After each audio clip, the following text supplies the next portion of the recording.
বাংলাদেশ জামায়াত ইসলামী জাসার উপজেলার বালিগ্রাম ইউনিয়ন কর্তৃক আয়োজিত আজকের এই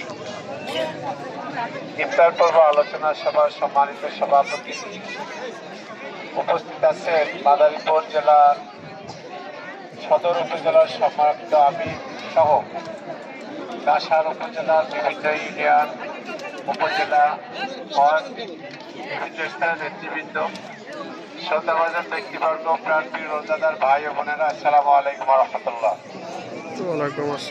আল্লাহ তাআলার শুকরিয়া, আমরা একটা ফরজ ইবাদতের পরে আরেকটি ফরজ ইবাদতে শামিল আছি। রোজা আজকে আমাদেরকে যেইভাবে ফরজ মনে হচ্ছে বা দেশবাসী যেভাবে ফরজ মনে করছে, আমরা এর আগে আরেকটি ফরজ ইবাদত পালন করেছি, এটার নাম হচ্ছে নির্বাচন।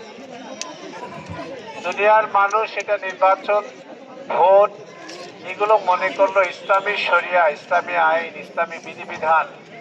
মর্যাদার দিক থেকে মাহে রমজানের মতোই মর্যাদা, এবং শুধু তার চেয়েও বেশি। কেন? মাহে রমজান যেমন একজন ব্যক্তিকে মুত্তাকি বানায়, সমাজকে বানায়, দেশকে বানায়, পরিবারকে বানায়, যেমন সংসদে আইন পাস হয় কিন্তু আইন কার্যকর করে আদালত, ঠিক রমজান মাসের রোজার এই ফসল, রোজার যে আসল উদ্দেশ্য, এটা কার্যকর করে দিন বিজয়ী হলে দিন ইসলাম। রাষ্ট্রীয়ভাবে যদি কোরআনের শাসন প্রতিষ্ঠিত থাকে, তখন এই কোরআনের বিধানের সুফলগুলো দুনিয়া এবং আখিরাতে পাওয়াটা সহজ হয়।